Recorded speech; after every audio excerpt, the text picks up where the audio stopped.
آیت نمبر آج کے لیے 93 سورۃ آل عمران۔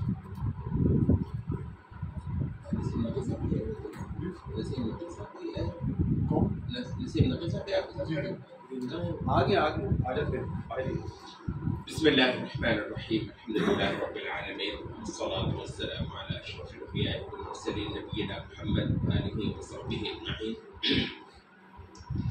اعوذ باللہ من الشیطان الرجیم۔ كل الطعام كان حلا لبني إسرائيل إلا ما حرم إسرائيل على نفسه من قبل أن تنزل التوراة قل فأتوا بالتوراة فاتلوها إن كنتم صادقين۔ كل الطعام سارا ہی کھانا، ہر قسم کی غذا، کھانے کی ساری ہی اقسام، کانا تھا، حلن حلال۔ یہ لفظ حل کی تھوڑی سی وضاحت کر دیں۔ حلا یا حلو کا مطلب گرنا بھی ہوتا ہے اور جائز ہونا بھی ہوتا ہے، واقع ہونا بھی ہوتا ہے، واقع ہونا، جائز ہونا، تو حلا یحل، تو یہ حرم یحرم کے متضاد ہے، حرام ہونا۔ اچھا، یہ ایک لفظ ہم کہتے ہیں حرم، حرم کسے کہتے ہیں؟ اچھا، حرم اور حرام میں کیا فرق ہے؟ حرم اور حرام، المسجد الحرام ہم یہ کہتے ہیں کہ وہ سارا علاقہ جو ہے نا وہ حرام ہے۔ نبی صلی اللہ علیہ وسلم نے فرمایا کہ اللہ تعالیٰ نے مکہ ابراہیم کے لیے حرام کیا تھا۔ ابراہیم کے لیے مراد ہے ابراہیم کے اعزاز میں، ابراہیم کی شان بنانے کے لیے اللہ نے مکہ کو حرام کر دیا۔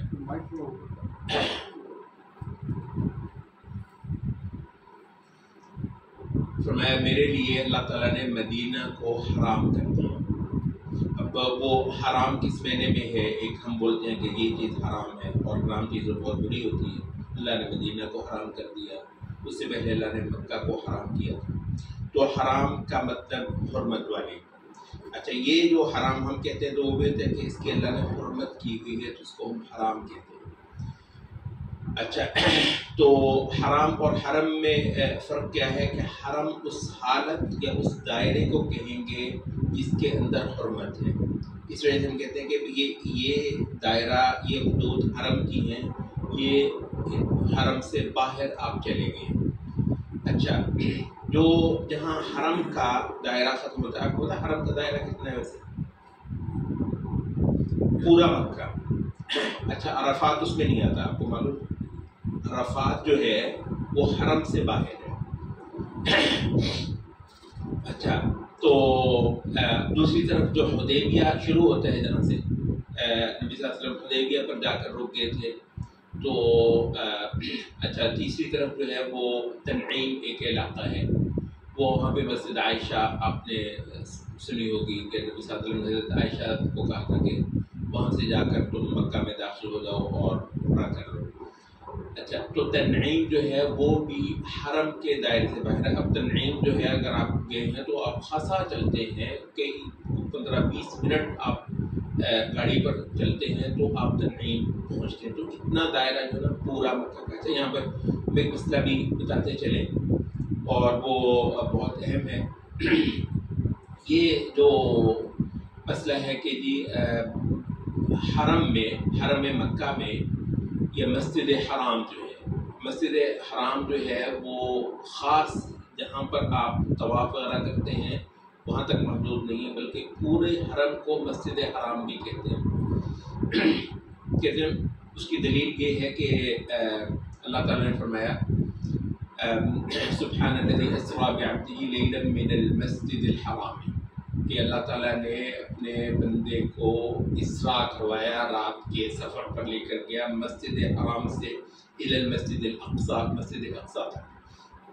اچھا، تو نبی صلی اللہ علیہ وسلم تو کعبہ میں نہیں تھے جب جس وقت نبی صلی اللہ علیہ وسلم کو جبریل علیہ السلام لے کر گئے ہیں. تو نبی صلی اللہ علیہ وسلم تو گھر پہ تھے. بعد میں جا کے اپنی چچا کی بیٹی کے ہاں تھے. ام ہانی حضرت علی کی بہن تھی تو ان کے ہاں تھے. چاہے بہرحال جو بھی ہے نبی صلی اللہ علیہ وسلم گھروں میں تھے. تو گھروں کے اوپر بھی مسجد حرام ہی کا اطلاق ہوتا ہے. اور وہ جو ایک بڑا مسئلہ ہے کہ 1,00,000 نماز کے برابر ثواب ہوتا ہے. اچھا تو وہ علماء کہتے ہیں کہ وہ آپ مکہ میں کسی بھی جگہ پر آپ جب نماز پڑھتے ہیں, چاہے آپ گھر پر بھی نماز پڑھ رہے ہوں, مکہ میں اور بھی چھوٹی چھوٹی کئی ساری مسجدیں ہیں کعبہ شریف کے علاوہ بہت مکہ میں مسجدیں ہیں, تاکہ بہت ساری مسجدوں میں تراویح بھی ہوتی ہیں بڑے بڑے محلوں کے اندر. کہتے ہیں ان ساری ہی جگہوں پر وہ جو 1,00,000 نماز کا ثواب ہے وہ آپ کو ملتا ہے. اچھا تو اس کو ہم نے حرم کہا. اچھا حرم کا دائرہ جیسے ختم ہوا اس کے لیے کیا لفظ چلتا ہے؟ حل. اچھا اسی طریقے سے آپ کو پتہ ہے کہ آپ بھی حالت احرام میں ہوتے ہیں. جب آپ جیسے میقات میں داخل ہوتے ہیں تو آپ حالت احرام میں ہوتے ہیں. آپ کو محرم کہا جاتا ہے کہ آپ محرم ہیں. محرم کا مطلب حرمت والی حالت میں گیا ہوا, جس کے اندر آپ اپنی بیوی سے تعلق نہیں رکھ سکتے, خوشبو نہیں لگا سکتے, اور بھی کئی سارے کام ہیں جو آپ نہیں کر سکتے. تو بعض چیزوں کاموں کے حوالے سے آپ حرمت کی حالت میں ہیں تو آپ کو محرم کہا گیا. اچھا جیسے ہی آپ کا جو ہے وہ آپ نے کنکریاں پھینکی حج میں اور عمرے میں آپ نے جیسے ہی صفا اور مروہ کا طواف کر لیا تو آپ کی حالت احرام ختم ہوئی. اب کیا اس حالت کا نام کیا ہے؟ حل. اچھا ابھی میں عام کہتے ہیں کہ اب میں حلال ہو گیا, یہ اردو میں حلال ہونا, تو اور میں نے کہتے اب میں حلال ہو گیا. تو حل کا مطلب ہوتا ہے, حل کا مطلب ہوتا ہے وہ دائرہ جس کے اندر ایک چیزوں کی حلت ہے, اور حرم وہ دائرہ جس کے اندر چیزوں کی حرمت ہے. اچھا تو یہاں پر یہ کہ کل طعام کان حلا, سبھی قسم کے کھانے حلال کے دائرے میں آتے تھے. یہاں سے جو کنوٹیشن ہے نا, جو دلالت ہے, کان حلالا نہیں کہا بلکہ کان حلا کہا. تو حل کا مطلب وہ دائرہ جس کے اندر ہر چیزیں حلال ہوتی ہیں. تو سبھی کھانے جو ہے نا وہ حلال کے دائرے میں آتے تھے. بنی اسرائیل, بنی اسرائیل کے لیے. بنین تھا اصل میں, بنین نون تھی آخر میں, تو مضاف ہونے کی وجہ سے جس طرح چیزوں کی تنوین گر جاتی ہے. رسول تھا لیکن رسول اللہ تنوین گر گئی نا رسول کی. کتاب اللہ, کتاب اللہ نہیں ہم کہتے ہیں نا, تو اسی طریقے سے نون جو ہے وہ مضاف ہونے کی وجہ سے گر گیا. یہ بنی اسرائیل, اسرائیل کی اولاد کے لیے. اسرائیل لقب حضرت یعقوب علیہ السلام کا ہے. اللہ سوائے ما جو ما موصول ہے, حرم حرام کر لیا, حرم حرام ٹھہرا لیا. اسرائیل فاعل ہے, اسرائیل نے, اسرائیل وہی یعقوب علیہ السلام, سوائے جو یعقوب علیہ السلام نے از خود حرام کر لیا, علی نفسی ہی اپنے اوپر, من قبل ان کے تنزل نازل کی جائے, مؤنث ہے تانیث کی ہے, تنزل نازل کی گئی, نازل کی جائے التورات, التورات جو اسرائیل نے یعقوب علیہ السلام نے اپنے اوپر از خود حرام کر لیا ہوا تھا تورات اترنے سے بہت پہلے. قل کہ فأتو تو لے آؤ, فأس تو پھر فأتو اتو لے آؤ بالتورات, تورات کو. یہ ہم نے تھوڑی تھوڑی عربی بھی پڑھ لیتے ہیں قرآن میں, تو جب آپ بے لگاتے ہیں تو وہ فعل متعدی ہو جاتا ہے. ٹھیک ہے, آنا اور لے آنا, جانا اور لے جانا. ذهب اللہ بنورہم, ذهب اللہ کا مطلب استغفر اللہ ہم یہ نہیں کرتے کہ اللہ گیا, استغفر اللہ. ذهب اللہ اصل میں بے ہے, ذهب اللہ بنورہم, اللہ لے گیا. ٹھیک ہے, بے کی وجہ سے, تو بے جو ہے وہ فعل کو متعدی بناتی ہے. تو یہاں پر ہے فأتو بالتورات, تورات لے آؤ. ٹھیک ہے, تو اتو کا ویسے معنی کیا ہے؟ آؤ, اتو آؤ, لیکن اس کا معنی ہم آؤ نہیں کرتے کیونکہ بے آیا ہے بعد میں, تو ہم کہتے ہیں لاؤ. فأتو بالتورات, تو لے آؤ تورات. فتلوہا, پھر پڑھو اسے, فا پھر اتلو تلاوت کرو، پڑھو، ہاں اس کی، ان کنتم ہو اگر تم صادقین سچے۔ پوری آیت کا ترجمہ، سارا ہی کھانا یا کھانے کی ساری ہی اقسام حلال کے دائرے میں آتی تھیں بنی اسرائیل کے حق میں، سوائے ان چیزوں کے جو اسرائیل نے، یعقوب علیہ السلام نے از خود اپنے اوپر حرام کر لی تھی تورات اترنے سے بہت پہلے۔ کہو تو پھر تورات لے آؤ، تو پھر پڑھو اس کو اگر تم سچے ہو۔ اچھا، پہلی تو بات یہ ہے کہ یہ موضوع یہاں اس حوالے سے آیا ہے، اس حوالے سے آیا ہے کہ پیچھے ملت ابراہیم کا ذکر چل رہا ہے۔ پچھلا رکوع آپ کو یاد ہوگا کہ رسالتوں کا موضوع، اور یہ کہ رسالتیں ساری کی ساری دراصل کنسسٹنٹ ہیں، رسالتیں ایک دوسری کا توڑ کرنے نہیں آئیں بلکہ ایک دوسرے کو مکمل کرنے کے لیے آئی اور ایک دوسرے کی توثیق اور تصدیق کرنے کے لیے آئی ہیں، اور زمین پر اللہ رب العزت کی عبادت کا عمل جو ہے وہ ایک یکجا عمل ہے، اس کے اندر کوئی آپس میں تناقض، آپس کے اندر کنٹراڈکشن نہیں ہے۔ اور یہ جو تم دیکھ رہے ہو ملتوں کا فرق، یہ دراصل جو ہے وہ شریعتوں کا فرق تو اپنی جگہ پر ہے، شریعتوں کا فرق تو اپنی جگہ پر ہے، لیکن یہ جو ملتوں کا فرق ہے نا، یہ فرق صرف اور صرف اس وجہ سے ہے کہ ایک نئی رسالت کے ساتھ یہ لوگ جو ہیں ایمان لانے پر تیار نہیں ہیں۔ تو جب عیسیٰ علیہ السلام آئے تو یہودیوں نے عیسیٰ علیہ السلام پر ایمان لانے سے انکار کر دیا، تو ایک کمیونٹی کے طور پر برقرار رہے، اب وہ تھی خدا کے نام پر، اب وہ حرام ہے، ٹھیک ہے۔ اچھا، پھر یہ جو سارے عیسائی تھے عیسیٰ علیہ السلام پر ایمان رکھنے والے، جیسے محمد صلی اللہ علیہ وسلم آئے تو یہ سارے کے سارے جو ہیں محمد صلی اللہ علیہ وسلم پر ایمان نہیں لائے سوائے ان میں سے تھوڑوں کے، تو یہ اپنی الگ کمیونٹی کے طور پر رہے، ویسے یہ وجود میں آئے تھے اللہ کے نام پر، آسمان کی تنزیل کے نام پر، مگر اب ان کا وجود آسمان کو قبول نہیں ہے، اب ان کا وجود جو ہے اللہ رب العزت کو قبول نہیں ہے۔ اس لحاظ سے اہل کتاب کا سٹیٹس بہت ہی مختلف ہے باقی ساری قوموں سے، کیونکہ ان کا وجود میں آنے کا تعلق انبیاء سے ہے، اس میں کوئی شک نہیں، ان کے وجود میں آنے کا تعلق انبیاء سے ہے، اور ان کے موجود ہونے کا تعلق بعد کے رسولوں کے ساتھ کفر سے ہے۔ آپ اندازہ کر رہے ہیں کہ کتنا عجیب ان کا سٹیٹس ہے، کتنا عجیب۔ ہندو ہمیں کیا پتا، تو وہ جو دوسرے ہیں جو بدھ ہیں وہ فلاں ہیں، تو یہ جو لوگ ہیں تو یہ جو ملتوں کا فرق ہے اس لحاظ سے بہت اہم ہے کہ اللہ رب العزت کی اتاری ہوئی جو وحی ہے اس کی کنسسٹنسی کو پکڑا جائے، اس کا جو ایک تسلسل ہے اس کو پکڑا جائے۔ اچھا، تو اس وجہ سے کیونکہ وہ مضمون چل رہا تھا اور یہ تک پچھلے پیچھے ہم نے آیت پڑھی کہ سب رسولوں سے اللہ رب العزت نے عہد دیا تھا کہ اگر وہ آخری رسول تمہارے جیتے جی دنیا میں تشریف لے آئے تو تم سب کے سب اس پر ایمان لاؤ گے اور سب کے سب اس کی نصرت کرو گے۔ اچھا، تو اس وجہ سے یہاں پر جو ہے نا وہ مضمون چل رہا ہے کہ دراصل یہ جو رسالتوں میں کچھ نہ کچھ حلال اور حرام کا فرق ہے اس کی صحیح نوعیت کو تم سمجھو۔ اچھا، یہ اس آیت کے اندر کئی سارے بہت بنیادی سے مسئلے ہیں۔ ایک تو نسخ کا مسئلہ ہے، نسخ کسے کہتے ہیں؟ یہ ہمارے آج کل بھی اگر آپ فیس بک وغیرہ پہ دیکھیں وہ کئی سارے لوگ جو ہے نا ناسخ اور منسوخ بہت سارا، کیونکہ کچھ نئے اسکول آ گئے ہیں جو معاملے کو جو ہے نا وہ ہمارے مفسرین والے جو ہے نا اصولوں سے ہٹ کر سمجھنا چاہ رہے ہیں، تو ناسخ اور منسوخ کے مسئلے کو بھی بہت زیادہ پیچیدہ بنا رہے ہیں۔ اچھا، نسخ یہ ہے کہ ایک پہلے سے اللہ رب العزت کا جو کوئی حکم تھا اس کی جگہ اللہ رب العزت کو نیا حکم لیا ہے۔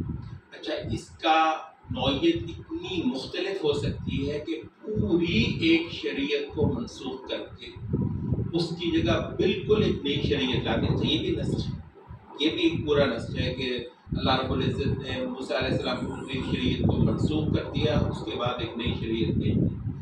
اچھا تو اور یہ بھی ہو سکتا ہے کہ کسی ایک مسئلے کے اندر پہلے ایک حکم اتارے اس کی جگہ پر دوسرا حکم اتار دے، جیسے پہلے بیت المقدس کی طرف کو نماز پڑھنا اور اس کے بعد خانہ کعبہ کی طرف کر کے نماز پڑھنا وغیرہ۔ اچھا تو امام ابن تیمیہ کہتے ہیں کہ نسخ کے مسئلے پر اللہ تعالیٰ نے اس امت کو جو ہدایت دی ہے وہ بالکل اعتدال کی راہ ہے۔ کہتے ہیں کہ یہودیوں نے جو عقیدہ اپنا ڈیولپ کر لیا تھا، ظاہر ہے موسیٰ علیہ السلام نے تو نہیں سکھایا ہوگا ان کو یہ، لیکن کسی وجہ سے انہوں نے جو کر لیا تھا، کہتے ہیں وہ یہ ہے کہ یہودی سرے سے نسخ کو نہیں مانتے۔ اچھا اس آیت کے اندر بھی اسی طرح کو اشارہ ہے، یہودی سرے سے نسخ کو نہیں مانتے۔ اچھا یعنی کیا مطلب ہے نسخ کو نہیں مانتے؟ کہ اللہ جو ہے نا ایک حکم اتارے تو یہ کیسے ہو سکتا ہے بعد میں اس سے برعکس کوئی حکم اتار دے، تو یہ کیسے ہو سکتا ہے؟ اللہ تو اللہ ہے، وہ تو مطلق علم رکھنے والا ہے، تو یہ کیا بات ہوئی کہ گویا ان کے امتحان نسخ یہ ہے کہ قانون دینے والے کی استغفر اللہ کوئی کمزوری ہے کہ اس کو پہلے پتہ نہیں چلا معاذ اللہ کہ یہ چیز ایسے کرنی ہے، پھر اس پر کھلا کہ جی ایسے نہیں ایسے کرنا ہے، تو پھر اس نے جو ہے نا وہ ایک نئی چیز دے دی۔ حالانکہ معاملہ یہ ہوتا ہے کہ اللہ رب العزت تو علیم اور حکیم ہے، لیکن کسی وقت تو جو ہے نا وہ یہ ہوتا ہے کہ ایک حال کے لیے ایک حکم مناسب تر ہے، دوسرے حال کے لیے دوسرا حکم مناسب تر ہے، تو اللہ رب العزت کچھ عرصے کے لیے ایک حکم رکھے پھر اس کو بدل کر کچھ دیر کے بعد وہ دوسرا کر دے۔ اچھا کسی وقت جو ہے کہتے ہیں کہ صرف اور صرف جو ہے وہ اللہ رب العزت آزمائش کے لیے کرتا ہے، پہلے آپ کو کہے کہ آپ کھڑے ہو جائیں، پھر آپ کو کہے کہ آپ بیٹھ جائیں۔ اچھا جتنی دیر کے لیے کھڑا رکھا تھا آپ نے کھڑے رہے تو آپ نے عبادت کی، پھر کہا کہ بیٹھ جاؤ تو آپ نے بیٹھ گئے۔ آج دو بندہ پہلے تو مجھے کہا تھا کہ کھڑے ہو جاؤ، وہ بدبخت ہے، ٹھیک ہے، وہ بدتمیز ہے، وہ گستاخ ہے، جو کہ پہلے کیوں کہا تھا؟ تم کون ہوتے ہو پہلے کہا؟ تم عبد ہو، بندے ہو، میں پروردگار ہوں، میں تمہیں کہوں گا یوں کرو تو تم نے یوں کرنا ہے۔ میں نے کہا کہ یہ چیز تم کھا سکتے ہو تو اس کو کھانا عبادت، میں نے کہا کہ رک جاؤ تو تم نے رک جانا ہے، اور یہ پوچھنا نہیں کہ پہلے کیوں روکا تھا۔ کیوں کا لفظ تو آپ کی زبان پر آ ہی نہیں سکتا۔ آپ کو ہوتا ہے کہ ہمارے جو اہل تفسیر ہیں وہ اس حد تک قائل ہیں کہ اللہ رب العزت جو ہے وہ ایک حکم کو منسوخ کر سکتا ہے اس کے اتارنے کے بعد، اگرچہ ایک بار بھی اس پر عمل کی نوبت نہ آئی، یہ تک اللہ کر سکتا ہے، ایک حکم اتارے اچھا پھر اس پر عمل سے پہلے اس کو منسوخ بھی کر دے۔ کہتے ہیں اس کی مثال کیا ہے؟ کہتے ہیں اس کی مثال اسماعیل علیہ السلام کے بارے میں جو اللہ نے ابراہیم کو کہا تھا اپنے بیٹے کو ذبح کر،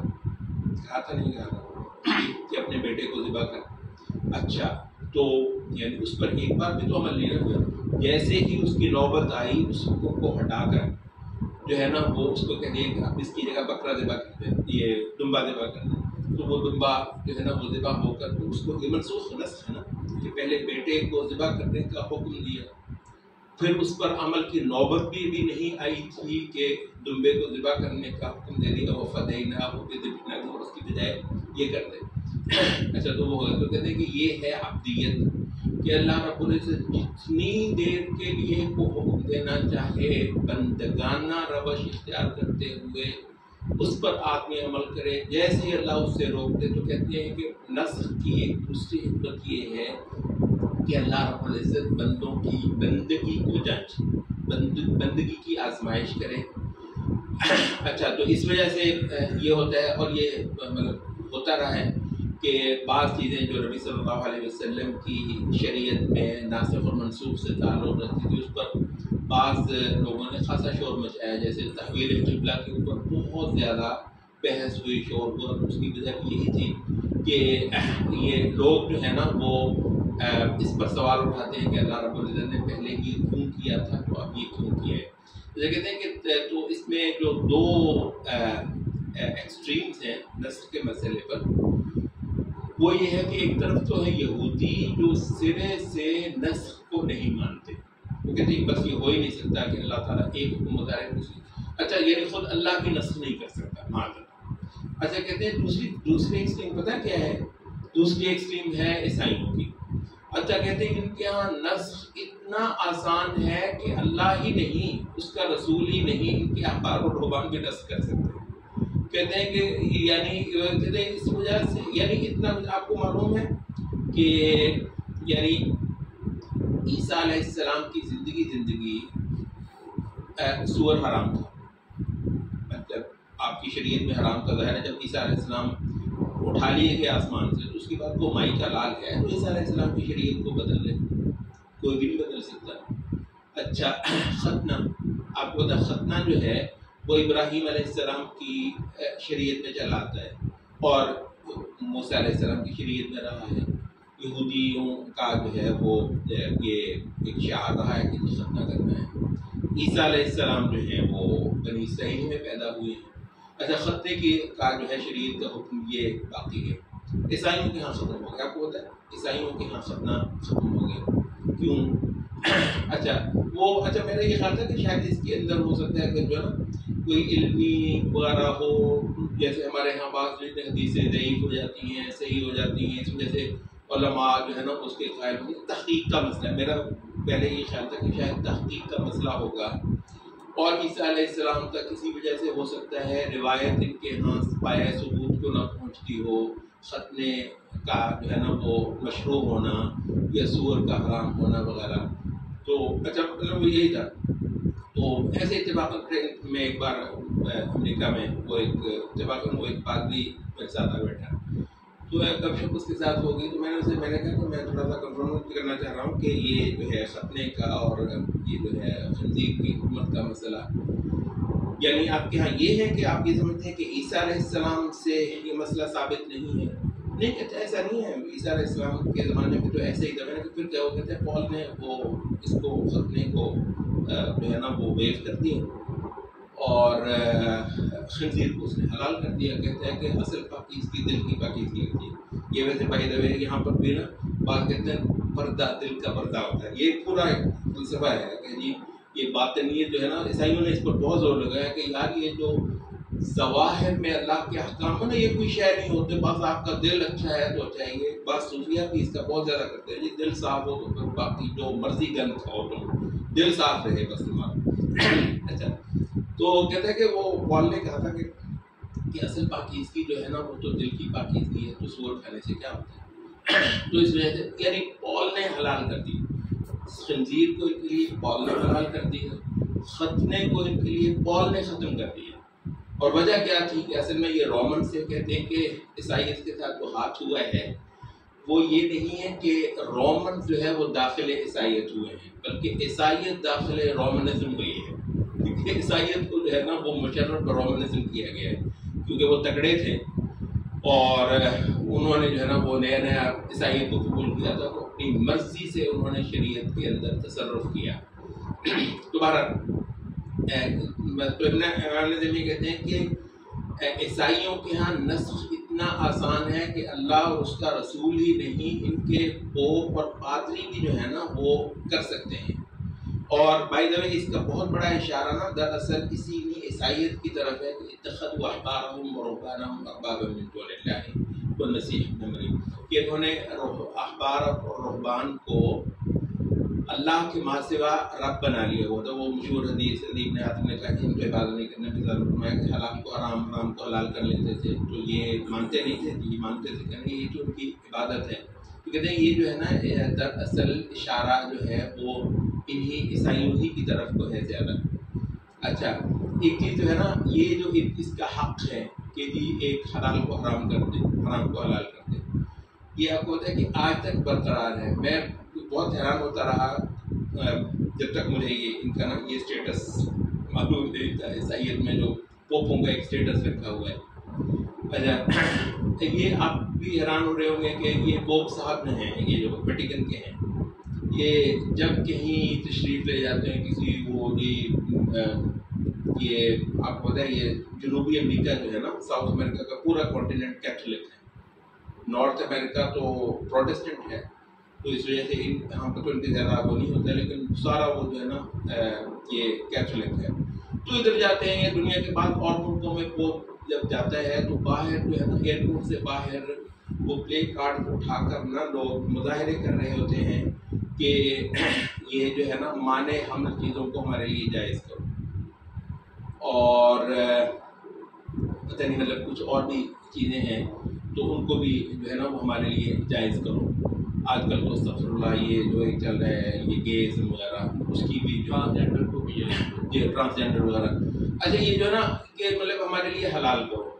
اچھا تو اب پوائنٹ کیا ہے وہ یہ ہے کہ ویسے تو آپ کو بتائیں یورپ انتہائی بے دین ویسے ہی ہے الحاد کی طرف کو گیا ہوا ہے. کب وہ پوپ سے یا تورات سے یا انجیل سے پوچھتا ہے کہ میں یہ کروں یا نہ کروں تو اس وجہ سے ان کا تو معاملہ نہیں. لیکن پھر بھی جو مذہبی لوگ ہیں وہ یہ کہتے ہیں کہ بہرحال ایک احساس گناہ ہم کریں بھی تو ایک احساس گناہ جو ہے نا باقی ہے. تو اس وجہ سے یہ ہے کہ شریعت میں یہ حرام ہونا ہی نہیں چاہیے. اچھا بھی جو جس نے حرام کرنا تھا وہ تو خدا کا رسول ہو سکتا اللہ کے حکم سے وہ حرام کر دیتا یا حلال کر دیتا. وہ تو بڑی دیر سے دنیا سے چلا گیا تو تم کس سے مطالبے کر رہے ہو؟ کہتے ہیں ہم اس سے مطالبے کر رہے ہیں اس وجہ سے کہ یہ اس کے پاس یہ حق ہے, اس کے پاس یہ آج بھی یہ حق ہے. تو پوپ کی مرضی اگر وہ چاہے تو ان کے لیے مانے ہم چیزوں کو حلال کر دیں اور اس کے بعد جو ہے نا وہ احساس گناہ بھی انشاءاللہ ان سے بالکل ختم ہو جائے گا. پورے اطمینان سے ایک کام کو جو ہے نا وہ کر سکتے ہیں. تو یہ ہے کہ ایک طرف اللہ بھی نسخ نہیں کر سکتا اور دوسری طرف پوپ اور انسان جو ہے نا وہ بھی نسخ کر سکتے ہیں. دوسری طرف کہتے ہیں ہماری شریعت ہے اس کے اندر یہ ہے کہ حلال اور حرام مطلق پروردگار کا حق ہے. اس کو بتانے والا صرف اور صرف اس کا ایک مستند رسول ہو سکتا ہے. ہاں وہ اگر بتائے تو تم نے چون چرا نہیں کرنی. جیسے وہ کوئی نیا حکم بتائے پچھلے حکم کی جگہ تم نے تسلیم کرنا ہے. البتہ اس کے علاوہ کسی کو یہ حق نہیں ہے کہ وہ ناسخ اور منسوخ کرے. اچھا تو اس وجہ سے یہ جو ہے نا معاملہ تھا کہ بنی اسرائیل کی تاریخ میں بعض چیزیں حرام ہو گئی تھیں. اچھا بعض چیزیں جو ہے وہ حرام ہوئی تھیں تو ان کا تعلق جو ہے کچھ کا تو یہ ہے کہ تورات کے ذریعے سے حرام ہوئی تھی. کچھ چیزیں یہ تھی کہ تورات سے پہلے ہی جو ہے نا وہ بنی اسرائیل کی تاریخ کیونکہ پہلے سے چلی جاتی ہے. موسیٰ علیہ السلام تو بنی اسرائیل کی تاریخ میں ایک بہت بڑی شخصیت کے طور پر نمودار ہوئے ہیں لیکن خود بنی اسرائیل جو ہے وہ موسیٰ علیہ السلام سے پہلے موجود تھے اور ان کی شرائع کا بہت سارا تعلق پہلے کی شریعتوں سے چلا آتا ہے جن میں ایک بڑا نام جو ہے خود اسرائیل یعقوب علیہ السلام ہے. تو اس وجہ سے اگر ان کے ہاں سے کچھ ہے حرام اور حلال ہوئی تھی تو وہ بھی بنی اسرائیل کے اوپر جو ہے وہ حرام اور حلال ہی کا حکم جو ہے وہ رکھتی رہی. اچھا اب یہ تھوڑا سا تفاصیل میں جو ذکر ہے کہ جی اس یعقوب علیہ السلام نے کیوں کسی شے کو اپنے اوپر حرام کر لیا تھا. اچھا اب یہ دوسرا ایک مسئلہ ہے اصولی. پہلے ناسخ و منسوخ کا مسئلہ تھا ایک اصولی, ایک دوسرا ہے. کہتے ہیں کہ یہ جو پہلی شریعتوں میں ایک اور چیز تھی وہ یہ تھی کہ آدمی اگر از راہ عبادت اپنے اوپر بعض چیزیں حرام کرنا چاہے تو اس کو اس کا حق ہے, وہ اپنے اوپر جو ہے نا وہ حرام کر سکتا ہے. اچھا پھر یہ ہے کہ اگر یعقوب علیہ السلام جیسی ایک شخصیت کرتی ہے تو ان کے پیروکاروں کو بھی جو ہے نا ان پر اتباع کا حکم دے دیا جاتا تھا کہ تم یہ کر لو. اچھا بائی دا وے کیونکہ ہمارے دین میں بھی پہلی ساری چیزیں یکلخت ختم نہیں ہوئی بلکہ تھوڑے تھوڑے عرصے کے بعد ہوئی ہیں. آپ کو معلوم ہے یہ سورۃ تحریم والا واقعہ یا ایھا النبی لم تحرم ما احل اللہ لک. اے نبی اس کا ترجمہ کیا ہے؟ اے نبی تو کیوں اپنے اوپر حرام کرتا ہے کسی ایسی شے کو جس کو اللہ نے تجھ پر حلال کیا ہے. اس کا واقعہ کیا تھا کہ جی وہ مطلب نبی صلی اللہ علیہ وسلم نے اپنی بعض بیویوں کی کسی بات سے جو ہے نا وہ غصے میں آ کر اپنے اوپر شہد کو حرام کر لیا تھا کہ آج کے بعد مجھ پر شہد حرام ہے میں جو شہد کو استعمال کروں. اچھا تو اس کے اوپر اللہ تعالیٰ نے حکم لگا دیا کہ نبی تو یہ کیسے کر سکتا ہے کہ جس شہد کو اللہ نے حلال کیا. تو گویا یہ معاملہ جو ہے اللہ رب العزت نے نبی صلی اللہ علیہ وسلم کی شریعت میں ختم کر دیا کہ کوئی بندہ از خود اپنے اوپر کوئی شے حرام کر لے. تو یہ لیکن یہ کہ پہلے جو ہے نا کوئی یہ چیز تھی. اچھا تو وہ مطلب ویسے تو یہ ہے کہ اپنے اوپر ایک شے کو حرام کرنا ویسے مطلب جیسے روزہ ہے, روزے میں آپ کو بہت جو ہے کچھ دن کے لیے اپنے اوپر جو ہے نا تو یہ ایک حالت عبادت سی ہوتی ہے. روزے میں کیا ہے بہت سارا کچھ حلال ہے آپ اللہ کے لیے اپنے اوپر حرام کر لیتے ہیں. اچھا اتنی دیر اس کو اپنے اوپر حرام رکھنے میں کہ اس کو میرے منہ نہیں لگانا، اس کے پاس نہیں جانا، اس حالت سے گزرنے کو اللہ رب العزت عبادت مانتا ہے اور اس عبادت پر اللہ رب العزت اجر دیتا ہے۔ اچھا یہ آپ کو معلوم ہے کہ ان کے ہاں یہ جو ہے نا حلال چیزوں سے اللہ کی خاطر اجتناب کر لینا اور اس کو عبادت بنانا، اس کا خاصا جو ہے نا وہ تھا کام۔ یہ آپ کو روزہ چپ کا روزہ رکھتے، یعنی سارا دن بولنا نہیں ہے، بات نہیں کرنی ہے، اس کا بھی روزہ ہوتا تھا۔ وہ علیہ السلام کے واقعے میں اس کا ذکر ہے۔ اچھا یہ عربوں کے ہاں بھی کچھ نہ کچھ اس کا چلتا تھا۔ یہ صحیح بخاری میں آتا ہے کہ حضرت ابوبکر رضی اللہ عنہ خلیفہ تھے اور حج پر گئے تو دیکھا کہ ایک عورت جو ہے نا وہ لوگ کہتے ہیں بہت نیک ہے، بہت نیک پرہیزگار عورت ہے۔ اچھا تو وہ سلام کرنے کے لیے حضرت ابوبکر تشریف لے گئے اس کو، تو دیکھا کہ وہ بولتی نہیں، بول نہیں رہی۔ اچھا اب سلام کہا ہوگا، کچھ بھی کہا ہوگا، جواب بھی نہیں دے رہی۔ حضرت ابوبکر نے کہا کہ ما لہا لا تتکلم، بول کیوں نہیں رہی بھائی؟ اس کے آس پاس جو لوگ تھے پوچھا، کہنے لگے جی کہ یہ اس نے سارا حج چپ رہ کر کیا ہے، سارے حج کے دوران یہ خاموش ہی رہی ہے۔ اب وہ جو خاموش رہنا تھا دراصل اصلاح تقرب تھا، اللہ کا تقرب پانے کے لیے پورے حج میں اس نے زبان نہیں ہلائی۔ اچھا تو وجہ کیا تھی؟ وجہ یہ تھی کہ اس سے پہلے یہ چیزیں جو ہے نا اپنے اوپر بولنا حلال ہے، تو اپنے اوپر اللہ کی خاطر ایک چیز کو حرام کیے رکھنے کی حالت سے گزرنا جو ہے نا یہ عبادت کی ایک صورت ہے، پہلے کسی نہ کسی انداز میں مانی جاتی ہے۔ لیکن یہ اب تو ہماری شریعت آ گئی، جو چیز حرام ہے وہ بتا دی گئی ہے، باقی حکمائی کا لال کر ہی نہیں سکتا کہ اب وہ یہ چیپٹر کھولنے بیٹھتے۔ تو حضرت ابوبکر نے کہا کہ تکلمی فإنہ من امر الجاہلیہ، اللہ کی بندی بات کر، یہ جو چیز کر رہی ہے نا یہ جاہلیت کے بقایا جات میں سے ہے، اب یہ اسلام میں نہیں ہے۔ تو کہتے ہیں کہ اس کے بعد پھر اس نے بات کی بولی اور کچھ حضرت ابوبکر سے اس نے کچھ مسئلے بھی دریافت کیے۔ تو بہرحال یہ تھا کہ ازراہ تعبد اور ازراہ تقرب، حلال کی بعض چیزوں کو بھی اللہ کی خاطر اپنے اوپر حرام کر لینا، یہ پہلی شریعتوں کے اندر تھا۔ اور خود نبی صلی اللہ علیہ وسلم کی زندگی میں وہ شہد والے واقعے تک جو ہے نا اس کی یہی صورت تھی، بعد میں ہمارے لیے یہ چیز ختم کر دی گئی۔ اچھا تو کہتے ہیں واقعہ کہ کیوں ہوا یہ واقعہ؟ کہتے ہیں کہ ایک بیماری تھی عرق النساء، یہ ایک بڑا ہی شٹیکا، میرے خیال ہمارے یہاں اردو میں کہتے ہیں، وہ ایک بڑا ہی برا سا ایک درد ہوتا ہے، مطلب ٹانگ میں یا ران میں ہوتا ہے، تو اس کو عرق النساء کہتے ہیں۔ تو کہتے ہیں کہ یہ جو ہے وہ حضرت یعقوب علیہ السلام کو یہ ہو گیا تھا، تو اس پر جو ہے نا انہوں نے بعض چیزوں کو اپنے اوپر حرام کر لیا، جن میں سے بعض نے کہا کہ یہ اونٹ کا گوشت، اونٹ کا گوشت بھی اور اونٹ کا دودھ بھی، کہتے ہیں کہ انہوں نے اپنے اوپر حرام کر لیا تھا، باوجود اس کے کہ ان کو اونٹ کا دودھ بہت پسند تھا، لیکن انہوں نے اپنے اوپر جو ہے نا وہ یہ حرام کر لیا۔ اچھا بعض نے کہا کہ یہ گوشت جو ذبح کیا جاتا ہے اس میں جو جہاں جہاں یہ رگیں ہوتی ہیں، تو رگوں والا جو حصہ ہوتا ہے کہتے ہیں اس چیز کو انہوں نے اپنے اوپر حرام کر لیا تھا۔ بہرحال یہ ہے، تو یہ چیز جو ہے نا پھر بعد میں بنی اسرائیل جہاں ایک تسلسل کے ساتھ چلی گئی۔ اللہ کہہ رہا ہے کہ یہ چیز جو ہے نا تورات میں تو تھی ہی نہیں، قل فأتوا بالتوراۃ فاتلوها، تورات پوری لے آؤ، پڑھو، ہمارے پاس دکھاؤ کہیں سے اگر یہ چیزیں جو ہے نا وہ حرام، تو اللہ نے تو اس کو حرام نہیں کیا تھا۔ اب بتائیے کہ یعقوب علیہ السلام نے کیا تھا، تو اس وجہ سے اچھا یہاں پر ایک تیسرا مبحث بھی بیان کیا جاتا ہے کہ بنی اسرائیل کے اوپر حرام کرنے کی ایک اور وجہ بھی تھی۔ ایک تو یہی ہے کہ اللہ نے تو حرام نہیں کیا، لیکن اصلاح تقرب حرام کر لیا گیا۔ اور ویسے اس کی ایک اور صورت جو ہے آپ کو پتہ ہے، یہ عیسائیوں میں یہ رہبانیت جو کیا تھی، رہبانیت ترک دنیا، یعنی دنیا کے بہت سارے کام دھندے جو ہیں اصلاح تقرب خدا بندی اپنے اوپر حرام کر لی۔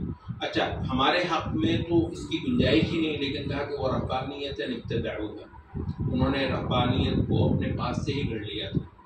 ما کتبناها علیہ، ہم نے تو اس پر ان کو اس پر فرض نہیں کیا تھا۔ الا ابتغاء رضوان اللہ، مگر ان کا مقصد یہ تھا کہ اللہ کی رضا کو پالیں. فما رعوها حق رعایتها، پھر اس کو بھی انہوں نے اس طرح نہیں سنبھالا جیسے اس کو سنبھالنا بنتا تھا. فما رعوها حق رعایتها فآتینا الذین آمنوا منهم اجرهم، پھر ان میں سے جو ایمان والے تھے ہم نے ان کو اجر دیا.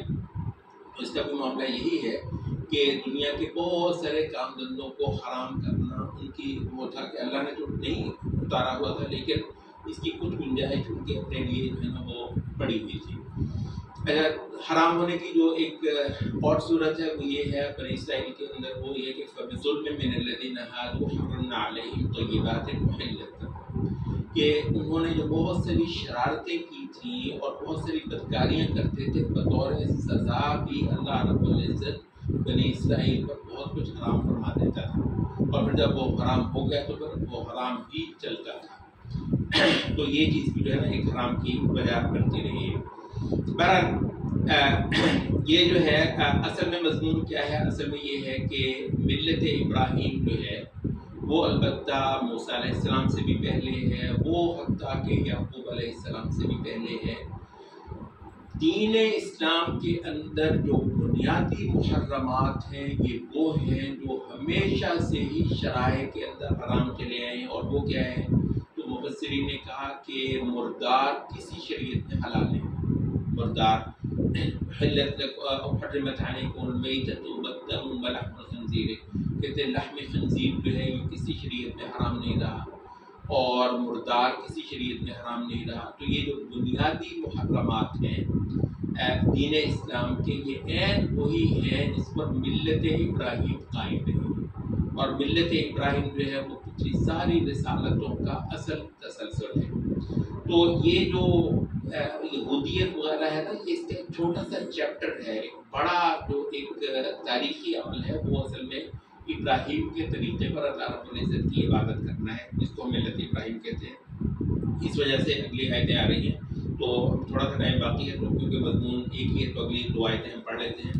فَمَنِ افْتَرَى، پھر جو گھڑے، افطرا یفتری فریا کہتے ہیں بالکل گھڑلی ہوئی بات، علی اللہ اللہ کے اوپر الکذبہ جھوٹ، پھر جو اللہ پر صاف جھوٹ گھڑے، من بعد ذالک اس کے بعد بھی، فاولئک تو ایسے لوگ هم الظالمون ایسے لوگ ہی اصل ظالم ہیں.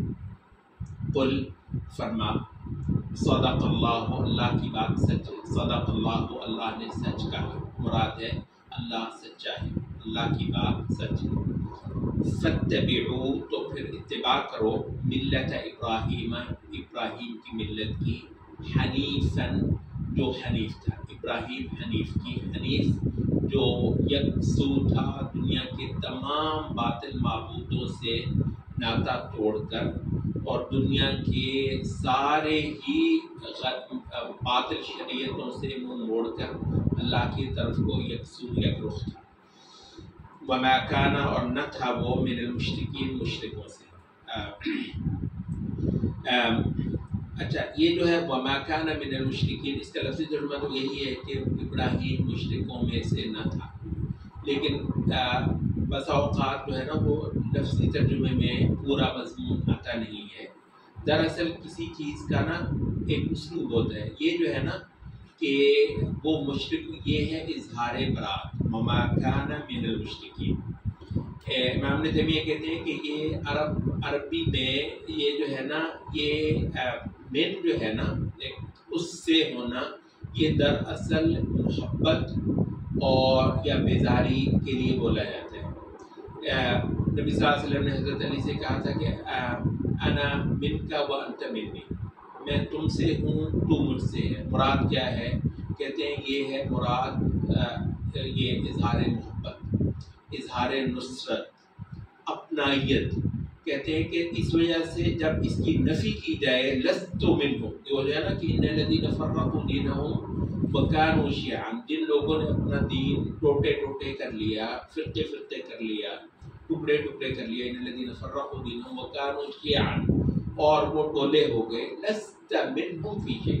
اچھا اب یہ کیا ہے؟ کوئی ویسے بات ہوتا ہے یار لست منہم فی شیء، تو ان میں سے نہیں ہے. یہ کہنے کا مطلب ہے کہ تو تو نے وہ کام نہیں کیے تو نہیں لست منہم فی شیء، تو تیرا کچھ ناتا تعلق نہیں. اصل میں کہتے ہیں کہ جو میل جو ہوتا ہے اگر اس بات میں ہو تو کسی چیز سے بہت اپنائیت کا معنی دے گا، اور اگر نفی کی جا رہی ہو تو اس سے برات، بیزاری، بالکل اس سے ناتا توڑ لینے کا معنی دے گا. اس وجہ سے یہ بہت اہم ہے. قرآن مجید میں اتنا آتا ہے خاص کر ابراہیم علیہ السلام کے حوالے سے ما کان من المشرکین، ما کان من المشرکین. اچھا یہ حتیٰ کہ یہ جو آپ بعض اذکار کرتے ہیں کہ وہ جو ہے ہم جو ہے نا وہ اصبحنا علی فطرۃ الاسلام وکلمۃ الاخلاص وعلی دین نبینا محمد صلی اللہ علیہ وسلم وعلی ملت ابراہیم حنیفا مسلما وما کان من المشرکین. آپ کو یہ صبح کے اذکار میں ہے، صبح کے اذکار کے اندر آتا ہے کہ آپ ملت ابراہیم پر رہنے کا باقاعدہ عہد کرتے ہیں اور باقاعدہ اس کو اپنے سبق کے طور پر دہراتے ہیں. اچھا صبح کے شام کے اذکار کے اندر یہ چیز جو ہے نا موجود ہے. اچھا اس میں بھی اب وہی ہے کہ اس میں آپ یہ کہہ رہے ہیں کہ وعلی ملت ابینا ابراہیم حنیفا مسلما وما کان من المشرکین. اچھا وما کان من المشرکین مطلب کہ ابراہیم شرک نہیں کرتا تھا. ہم جو اس کا معنی لیتے ہیں وہ کہ ابراہیم ما کان من المشرکین، ابراہیم شرک کرنے والوں میں سے نہیں تھا. بھائی یہ معنی ہی نہیں ہے، آپ سے عرض کر دیں کہ معنی ہی نہیں ہے. وما کان من المشرکین کا مطلب ہے کہ ابراہیم بیزار تھا مشرکوں سے. اصل معنی اس کا یہ ہے. اب ذرا یہ معنی لگائیے اور پھر ان قرآن مجید کی آیات کو پڑھیے، آپ کو پتہ چل جائے گا کہ دنیا میں کس طرح رہا جاتا ہے اور ملتوں کے مابین کس طریقے سے اپنا وجود رکھا جاتا ہے. یہ تو پورا ایک مضمون ہے جو اس آیت کے اندر بیان کیا جاتا ہے اور ہم اس کو گول کر دیتے ہیں اس لفظی ترجمے کے لیے ابراہیم جو ہے نا وہ شرک نہیں کرتا تھا. تو بالکل بلا شبہ ابراہیم علیہ السلام شرک نہیں کرتے تھے، لیکن اس آیت کا مضمون یہ ہے کہ ابراہیم کی بیزاری کھلی تھی اور ان سے بالکل ناطا توڑ لینے کا جو موقف تھا ابراہیم علیہ السلام کا، دراصل اللہ رب العزت اس کو یہاں پر جو ہے نا وہ مسلمانوں کو یاد دلا رہا ہے. اچھا تو یہ ہے کہ ملت ابراہیم جو ہے وہ عین اس حالت پر واپس آ گئی رسالت محمدی صلی اللہ علیہ وسلم کے ساتھ اس پر کہ کبھی تھی. اچھا اس کے اندر جو ہے نا وہ یہودیت اور عیسائیت والے جو چیپٹر ہیں اس کی بہت ساری پیچیدگیاں ہیں جو سورۃ آل عمران نے ایک ایک کر کے بیان کی ہیں. اور وہ جو بڑی شاہراہ ہے نا اللہ کی عبادت کی، جو بڑی شاہراہ ہے ملتوں کا فرق کرنے کی، اور جو بڑی شاہراہ ہے توحید کے موٹے موٹے مضامین کو بیان کرنے کی اور آسمان سے ناطا جوڑ کر جو ہے وہ زمین پر اللہ رب العزت کی عبادت کرنے کی، تو وہ اصل چیز آپ کو صرف اور صرف ابراہیم علیہ السلام کے ہاں ہی اس طرح ملے گی. اور پھر ابراہیم علیہ السلام کے بعد اس سطح پر آپ کو پھر محمد صلی اللہ علیہ وسلم پر ملے گی. محمد صلی اللہ علیہ وسلم کی بعثت نے ملت ابراہیم کو اس کی عروج پر پہنچا دیا ہے، اس کے تمام کے اوپر جو ہے وہ پہنچا دیا ہے. اس کے اندر کچھ چیزیں اس بیچ کی حالت میں کچھ چیزیں حلال تھی پھر حرام کر دی گئیں، کچھ حرام تھی پھر حلال کر دی گئی، تو وہ سارا عمل مکمل ہو کر اپنی اصل پہ واپس آیا. تو یہ ہے قل صدق اللہ، اللہ کی بات سچی ہے. فاتبعوا ملت ابراہیم حنیفا، تو تم پختہ ہو کر ابراہیم کی ملت پر آ جاؤ جس کا اصل تعلق یہ ہے کہ ما کان من المشرکین، مشرکوں سے اس کا کچھ ناتا نہیں تھا، مشرکوں سے اس کی بیداری تھی. اب یہی ایک چیلنج ہے آج اس امت کو کہ مصیبت یہی ہے کہ ہم نے جو ہے نا وہ دین کو اعمال بنا لیا، نماز روزہ فلاں فلاں مسئلے نہیں. اصل میں ایک اصولی پوزیشن ہے. سب سے بڑی عبادت کا جو مضمون ہے وہ توحید ہے. سب سے بڑی جو عبادت کا مضمون ہے وہ اصولی پوزیشن ہے جو اللہ رب العزت کی جو ہے نا وہ بندگی اور عبادت کے حوالے سے باقی دینوں، باقی معبودوں، باقی خداؤں اور ان کے پوجنے والوں کے مقابلے پر رکھنی ہوتی ہے. اور اس وجہ سے ہم یہ کہتے ہیں کہ صحیح توحید والا ایک گناہ گار بھی اللہ رب العزت کی رحمت پانے کا بہت بڑا امیدوار ہے بنسبت ایک ایسے آدمی کے جس کی توحید سلامت نہیں ہے، چاہے بہت سارے اعمال کر کر کے وہ تھکا ہوا کیوں نہ ہو. کیونکہ اللہ رب العزت کو پانا سب سے زیادہ اس کے مرتبے اور مقام کو تسلیم کرنے کے ساتھ وابستہ ہے، اگرچہ اعمال کے اندر بہت ساری خرابیاں یا کمزوریاں. سبحان اللہ.